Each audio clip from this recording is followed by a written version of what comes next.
So I almost did, I wanted to change up how I dress for these events, and I was thinking very strongly about all black.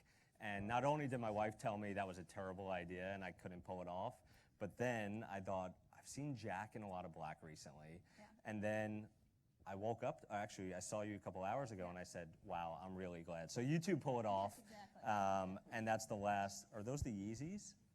They are. Okay. Now that we've All right. gotten through my outfit. I know. Now the fashion portion of the interview is Yeah, done. sorry. I'm going to start. So, do you want to start on Twitter and get it out of the way, or shall I plague you later? You can do whatever. Well, let's start on Twitter. My mic's not working, actually. Is it? No, I can hear you. All right. So, Twitter. Explain in detail and in triplicate, if you can, the buying process of Twitter that's going on right now. I cannot. All right. Secondly, do you feel responsible for Donald Trump being president? I'm just trying to do the easy ones. America is responsible for Donald Trump being president. But do you feel Twitter had some? What do you feel? What do you feel like? You know, here this guy is used. He's like a Twitter savant.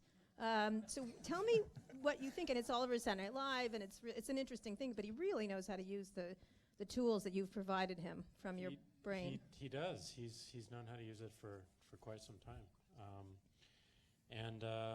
Yeah, I mean, I think it's an important time for the company and the service, and having the president-elect on our service, using it as a direct line of communication, allows everyone to see what's on his mind in the moment, and I think that's interesting.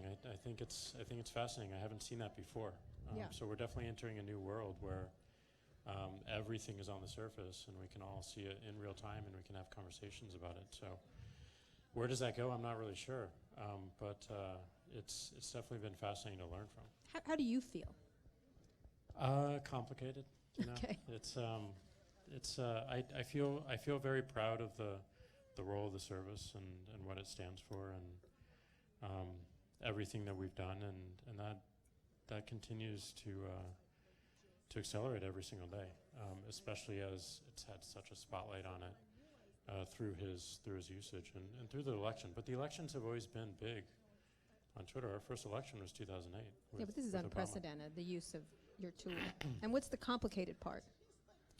The complicated part is just what does this mean to have like a direct line to how he's thinking in real time and to see that. I'm not sure, and there's we certainly play a big part in distributing news and opinions and what people think about what's going on in the world. We have a role and responsibility to make sure that people are seeing what they need to see, and they can have easy conversations and really get to the truth. And that's complicated. So we're learning as quickly as we can, and that's the complicated part, is we have to learn even faster now. You're done? No, Or- I'm not done yet at all. I could go on for hours. I was going to jump in with a Twitter question of my own, but I mean, This is Code Commerce, by the way. It is Code Commerce. Yeah, good reminder. We can talk about Twitter commerce without no. So I mean, I think obviously it's been about a year and a half or so since you, if I have my timeline right, became CEO of. Nope, that's not right. It's been about a year since you became permanent CEO of Twitter as well as Square, and in that time, Square's gone public with seemed to be like a little bit of a target on its back, in that you have this big valuation. There's a lot of talk about overvalued private companies, and then your pricing didn't necessarily work out from the start the way you wanted. Now, in the years since, you've beat expectations by Wall Street quarter after quarter, raised guidance, seem to be in a really good place, or a stable place at Square. Still a lot of room for growth, still questions, but a stable place.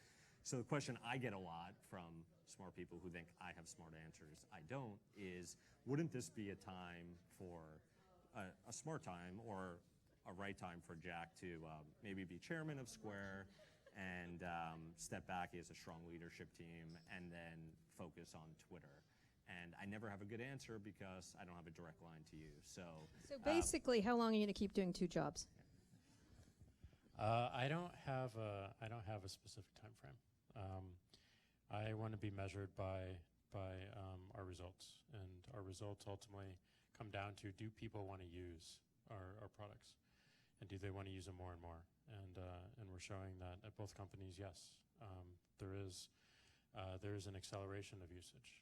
People value it, and we're seeing that every single day around every aspect of the product. So my intention is to serve both companies in every way I know how, and to make sure that we are really focused on what's most important for each.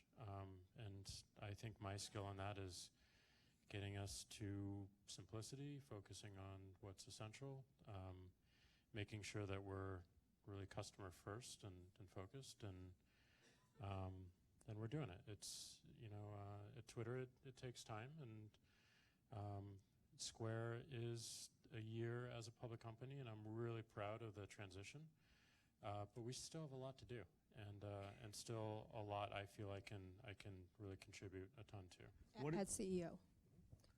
What are the specifics of what you think you still bring and will continue to bring to Square as CEO versus as chairman that are keeping you in that role? Well, I think as chairman, you don't see the day-to-day. You don't see the operational aspects of the company, and I think it's so important to not just opine on the direction, but actually to see it through. And I really love the details of our work, and you miss that from a board level. And I think those details matter so much, and really, why the details matter. And it's hard to get a grasp of that from a board level. I want to spend my time walking around the office and hearing conversations I could never schedule, because it makes me think in a completely different way, and sitting down with the team and then just actually looking at what we're doing, and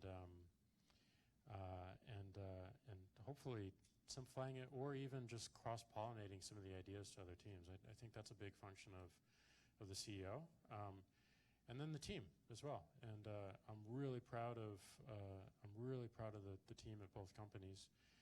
But there's still work to do, and I still have some gaps that I want to fill at both companies, and that feels better. But this is not something that I ever feel is going to have an endpoint or be complete. So let's talk a little bit about Square and what's happening to its business now. Now, we just had Jennifer Bailey on, and I'm going to set you up for something. Your relationship with Apple Pay. Great. Okay. Yeah, we love it. What do you have to tell us, Well, Jack? we have some things, but Apple Pay, as Jennifer indicated, one of the things that we've been pushing more towards is authenticated payments. So there's 2 manifestations of it. EMV is the underlying technology behind both. When you say authentic, for people who might not be deep in payments right now, when you're talking about authenticated payments, you're talking about what? Secure. So there's a chip card implementation, which is the thing that a lot of people hate because of the time it takes to transact. Industry average is about 11 seconds. We got our reader down to 4 seconds, which is meaningful because you get to see more customers. But NFC is the other manifestation of EMV and the standard, and that's sub-second transaction time. So we love that, and we're working with Apple to make sure that we can help change some of the behavior. And it's not something you can just do from one side of the counter. It has to be both. So we've been looking at high-density environments like Coachella, where we got the tap rate and Apple Pay rate up to 14%, where the industry average is about 1%. By putting more total transactions. Yeah, of all transactions, including cash, 14% were Apple Pay. The market out here, I know we're in San Francisco, but the market out here is 24%. The Kanye West stores, the pop-up shops in Texas, were 15%. So we see this growing, and if we can get to 15%, we can get to 30, and if we can get to 30, we can get to 70. And 70 is possible because the rest of the world is mainly tap. Australia, for instance, 70% of transactions are tap transactions. So we love that because of the speed. And we want to certainly do it from the seller side, but we also want to do it from the buyer side. So today we're announcing we have a product called Square Cash, and I know it. We've been evolving Square Cash for quite some time. We started with utility of peer-to-peer and people sending money to each other, and then we allowed people to store money at Square. So we have a stored value account that you can actually keep your money, and this is important for people who want to segment their finances from their bank account, or who don't have a bank account and just sign up and use that, which we have seen, which is important. And then we added a virtual card on that you could then add to Netflix. This is a digital debit card. Digital or card. like that. You could add to Netflix. You could spend it anywhere online. You could use it in Amazon, Lyft, Uber, wherever. And we also saw people take that card and they would forget their wallet and they would use the number on that card for card not present transactions. So we did the next thing, and today we're adding that card to Apple Pay. So as of right now in Square Cash, you can download Square Cash. You can get your virtual card. You can tap a button. It automatically adds to Apple Pay for the first time. You have it, right? Correct? Yeah. So I've been using this as my primary card for about 2 months, and this pulls from my Square Cash account, and I can use this anywhere that Apple Pay is accepted, anywhere that NFC is accepted. Is that online and in store? So I can use this on the web for Apple Pay, but I can also use it at In a Blue Bottle physical for store. coffee. In a Right. So physical store. my big question, I saw the announcement, not the Apple Pay one, but another one recently when you were talking about people can now store money in Square Cash, and then people can link or create a digital card. What is the advantage of that versus, my whatever card, my debit card, my credit card? It's crazy to think about, but people just want a more modern interface to their finances, and something that's simple and straightforward and modern really wins. So Square Cash is a very, very simple app that does one thing. It does it really well, which is peer-to-peer, and we've been adding more financial services on top of it as we go. So I would say it's really the ease, the simplicity, and we do have customers. We've seen customers who sign up without linking a bank account, without linking a credit card. So how are they funding Square Cash? They request money from their parents or their friends, and then they use this virtual card to spend at Netflix or Amazon. So you're replacing replacing a bank for them? It might be a starter. I don't know if it's replacing it. We're definitely seeing that use case emerge, but it's not in mass yet. But it's interesting, and I think that's consistent with how Square approached it. We never saw ourselves as competitors to the banks or the card networks. We've partnered with them because what we saw was that people were being excluded from the system, and they were being excluded from the system because the only way that people could vet if I could accept credit cards was a FICO score. A lot of entrepreneurs just getting started had really terrible credit. When we started Square, I had credit card debt and really terrible credit. I would not be able to start accepting credit cards.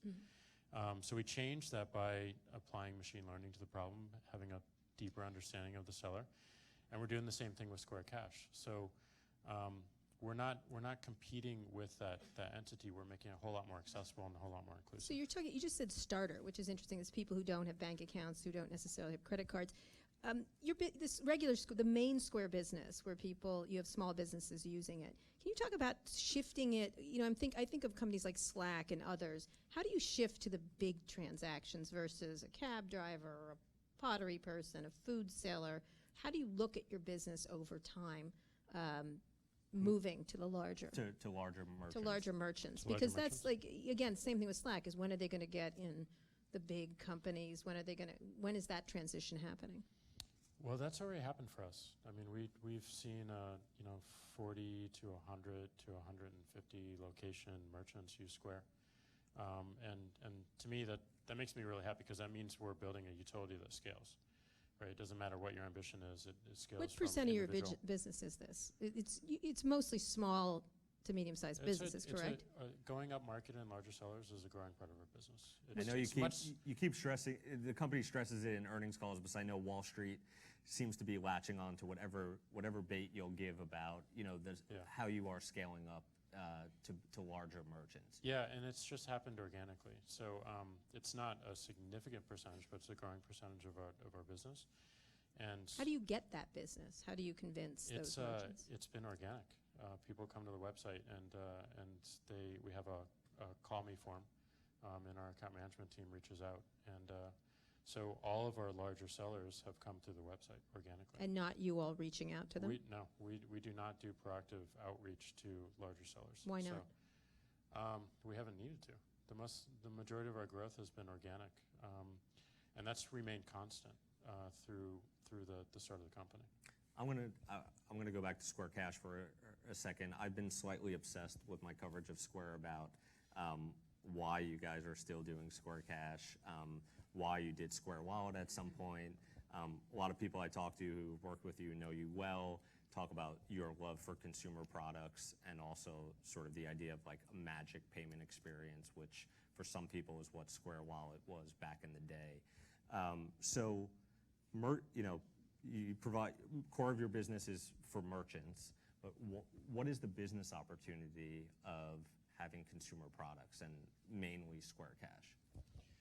Well, it's a longer term view, but the original reason we did Wallet is because we're not sellers, and it's really hard to build a product for someone that isn't you.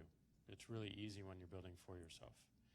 And so there's always that desire to build something for ourselves. So the way we got around that is, how do we build for the customer of our customer, right?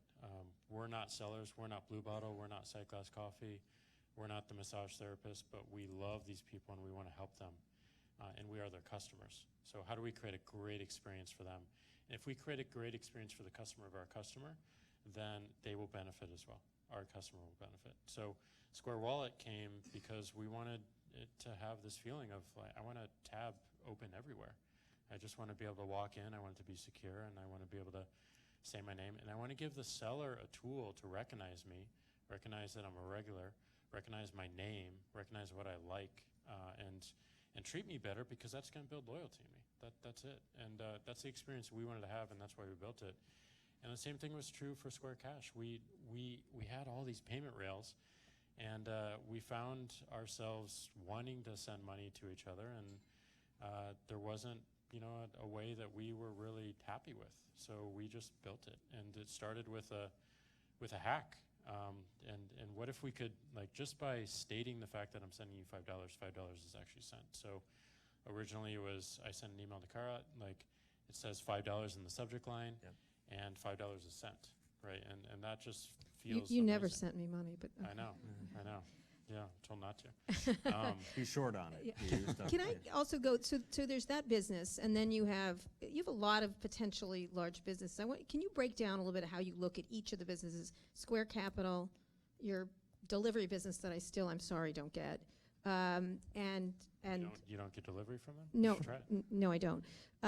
But if you could explain where they fit into your vision of where Square is going, because there's a lot of moving pieces here, and some I don't quite understand where they fit in. So I understand capital, but please explain how you look at it. we're kind of building around customer needs. So we started Square because we saw that people were being left out of the economy because they couldn't accept the credit card. They were not able to make the sale because they couldn't accept the credit card. And so we started with a simple, what do we need to help our sellers make the sale independent of payment device? And then we did that, and it worked. And then we asked the question, okay, how do we help them make more sales? What's the universe of solutions that help them make more sales? One is the register. Why the register? Because it gives them information about what they're selling. If they have information about what they're selling and how much they're selling of it, they can make better decisions about what to stock and what to invest in and what to market. Two is capital, access to capital, and fast access to capital. So one of the things we did is next day deposits. And then we created this product off the back of Square Cash called Instant Deposit, which we've now instant deposited $1 billion through that product in just the year it's been open. And that allows you to get access to your money instantly, right? These are merchants you're talking about. These are merchants. And then capital was a more proactive way of loaning people money. And the reason we want to do that is if I have capital, I can buy a new salon chair, or I can hire a new employee, or I can open an entirely new location. And then that gets me more sales. So then our model becomes really simple. If we help a seller grow, we grow. And if we grow, we can help more sellers. And that's really been behind everything that we do, including our delivery service, All right, Caviar. let's fit this in, because I'm still Our delivery service, perplexed. Caviar, the reason we bought Caviar in the first place is because restaurants have very specific needs. They have a restaurant point of sale, which usually has to do with reservations and table management. Super complex, not something we wanted to get into right away. They also have a constraint, which is the number of tables they have and how quickly they can turn those tables over. And delivery removes that constraint. So the problem with delivery is you have to hire the delivery staff and maintain them, and it's really complicated, all the logistics. You also have to take all the orders. So Caviar was a really unique model in that it was seller-focused, and that we could drive new sales to sellers. But also we were giving them this new superpower of being able to deliver their food anywhere. And for consumers, we had a really deep relationship with the restaurants, so we got really great restaurants in the markets that really mattered. So Caviar is a way to drive more sales to a restaurant seller, which is different from a service seller or different from a Blue Bottle. What do you consider, there have been reports that you've considered or been approached about selling Caviar. Would you consider selling it? I know you. No, we're really happy with it, and it's becoming a more and more significant part of our business. And I say business, like Caviar is not a product, just a product, and Cash is not just a product. They're businesses. They're actually making money, and they're doing quite well. So we're in a position now where we have an ecosystem of businesses that actually help each other. And then when you use parts of them together, it becomes much stronger. So Caviar, for instance, we have restaurants who want to take a Square Capital loan to build out the kitchen so they can do more delivery and thus more sales. And if they're a QSR, they can use our register. Well, then did you envision in other areas besides restaurant delivery, other business helpers? We focused on food a lot because food is so fundamental, and it's such a, it's a transaction type that never goes away. And it's always kind of been part of our story. When we first launched, we were taken by the QSRs, the quick service restaurants, right away, so it felt really natural to build off of as a strength.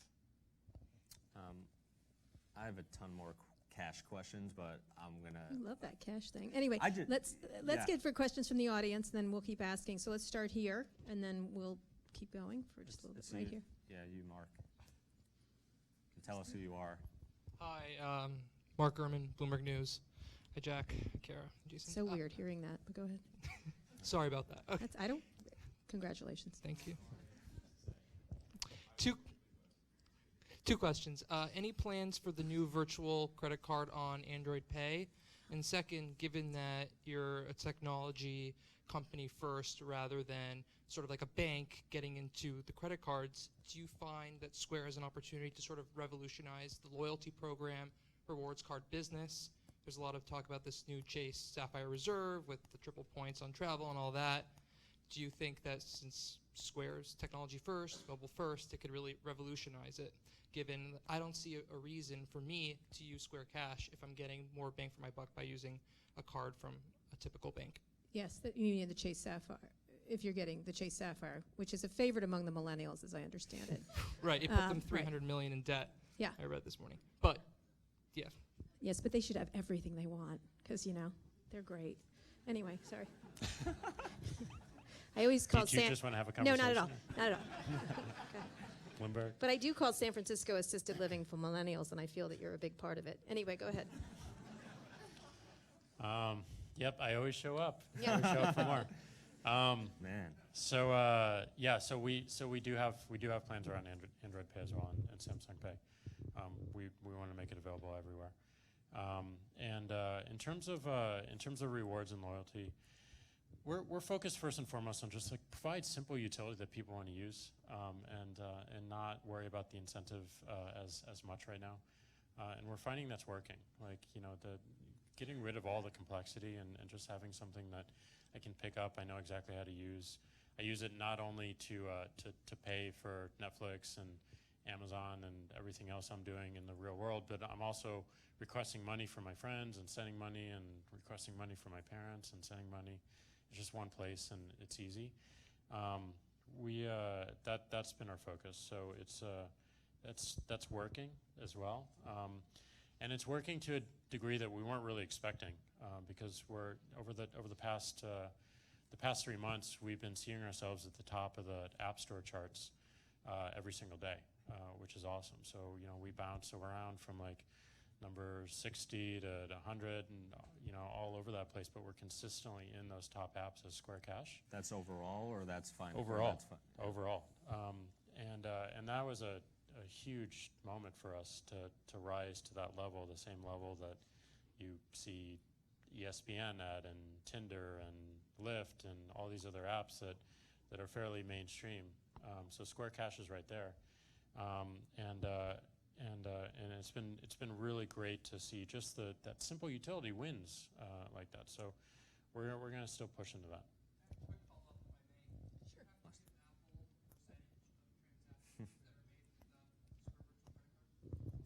I there a don't believe vid- I can disclose that. Yes, you can.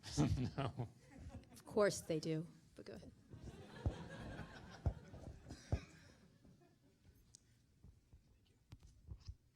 Hi there, my name is David Godai. Kind of have a two-pronged question for you. Firstly, Square Cash, I recently signed up, free money, basically, because of the referral program. So that was the main incentive for me to sign up. PayPal You're welcome. famously, thank you very much, loved it. PayPal famously used that as one of their early growth hacks and kind of ran into a wall. So wondering how you look at it differently in terms of just the free money ecosystem. And then secondly, trying to connect the dots to all the products. Are you using the cash balance in Square Cash to fund Square Capital? That's a good question. No, we have church and state around the funds and where they sit.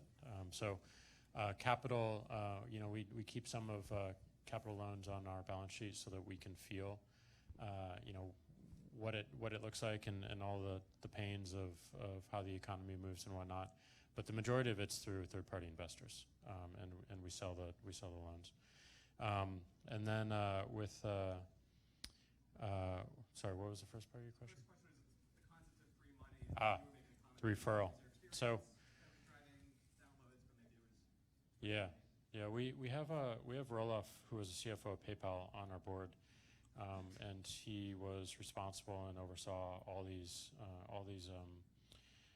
programs at PayPal. So we've learned a bunch from him, and the team's done a really good job at balancing the referral program and also building a business that thrives and that can pay for itself.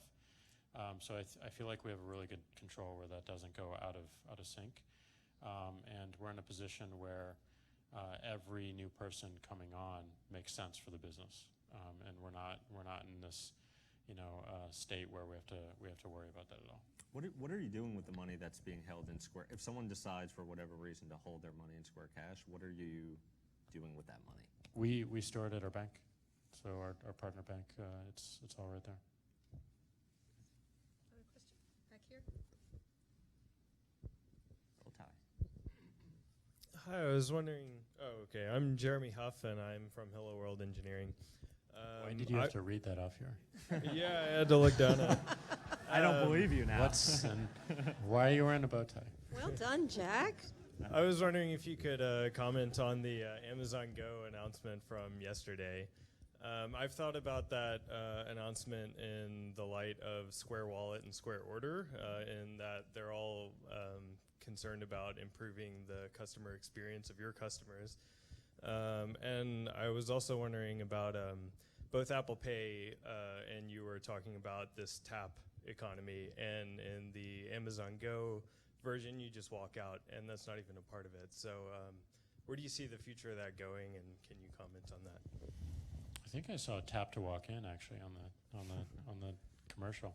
I think it's awesome. I was really excited to see it. It is an experience that we want, and I think for Square Wallet, like we had tens of thousands of people using it, and the ones that used it every single day, and they loved it. But the challenge was scaling it to more merchants, and we had a pretty small merchant network at the time, and it only worked if we had merchants using it. And payments is always hard because you have to consider both sides of the equation, and you have to move both at once.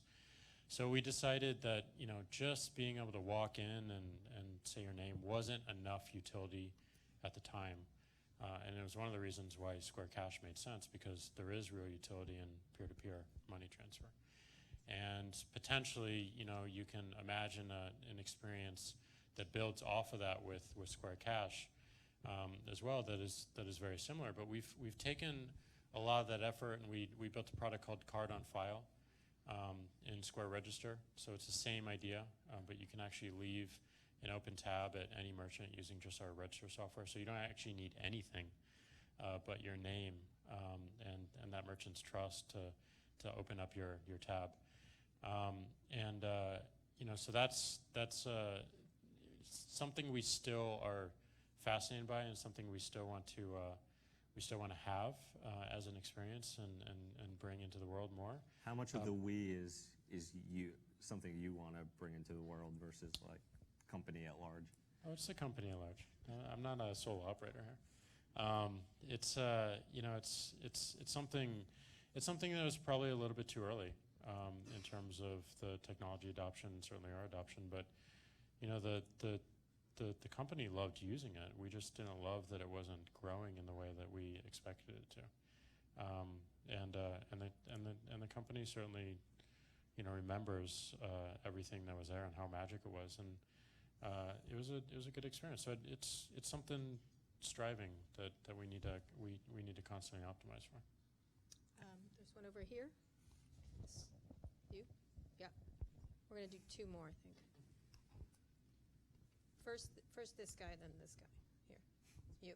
Oh, he's got one. He's got a mic, so we're going to go.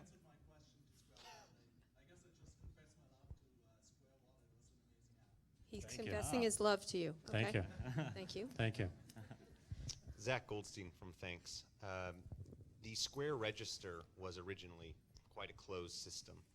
There have been other point of sales that are completely the opposite, fully open APIs, app stores, etc.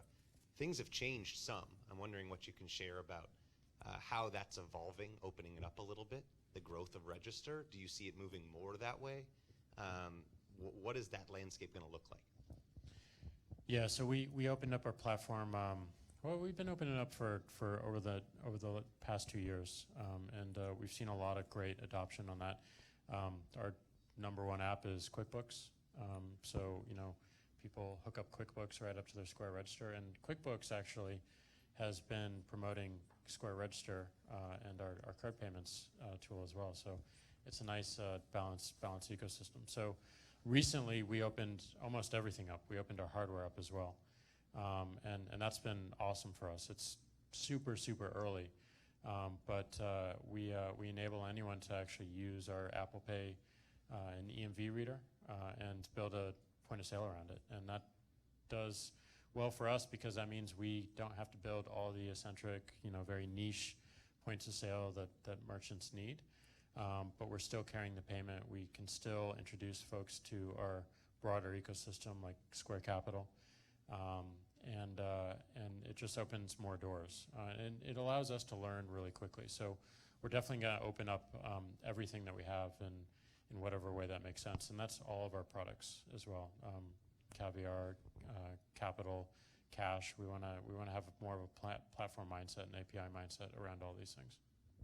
All right. I'm going to end on two very short questions. One, and this is a compliment I'm paying you. You put women in positions of real authority at your company, which is highly unusual for Silicon Valley. Can you talk a little bit? Because I think every one of your biggest jobs, Jackie in Capital, Sarah, Francoise, and now you've hired Hillary, and then talk about that just for a second, because it's unusual, sadly.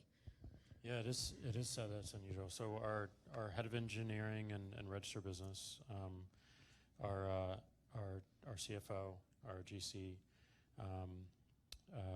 Jackie, who runs Capital, and our head of business team are all women. So half of my staff is women, and 80% of the company report up to those 5 women. So it's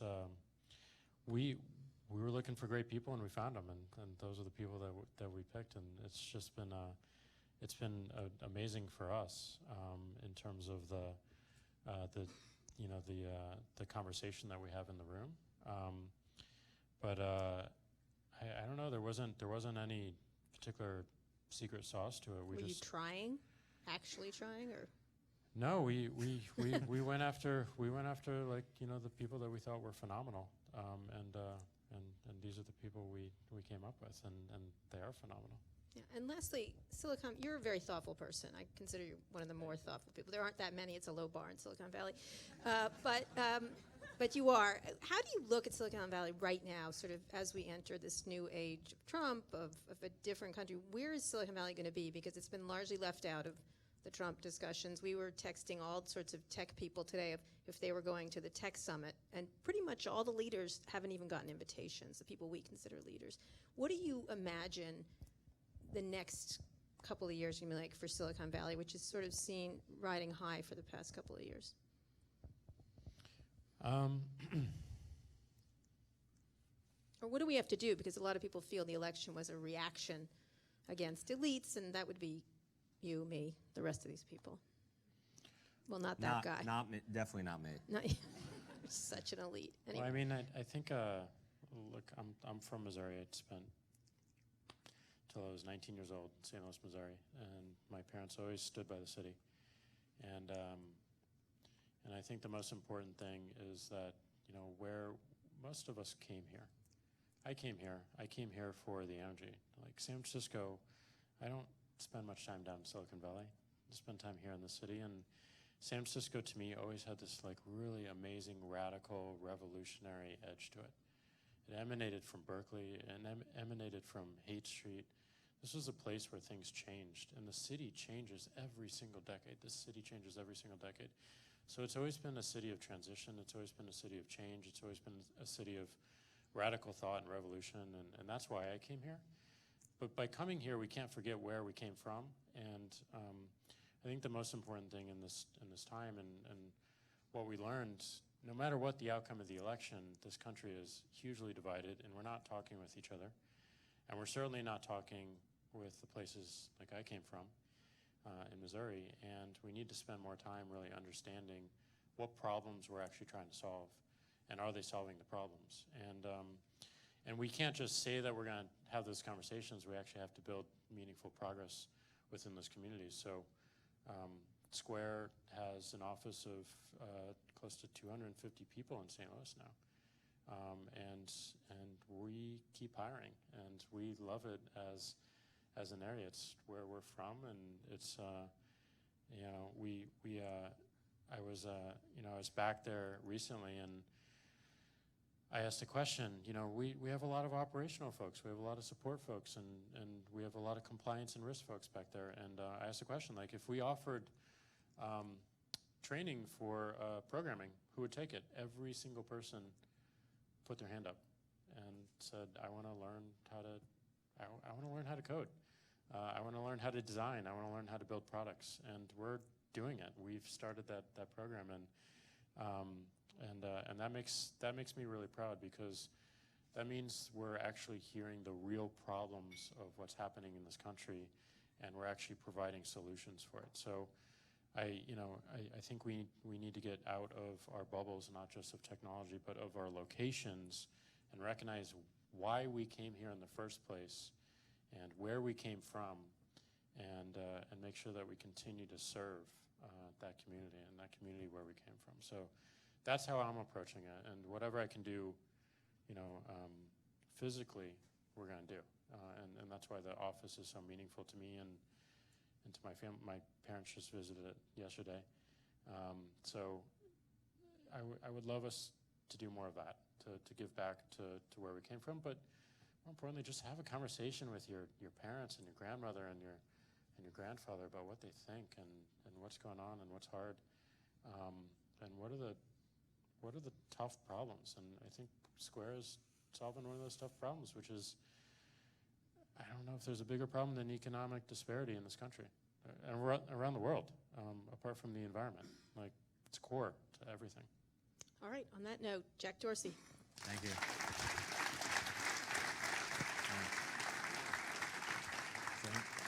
So I think we're done, but.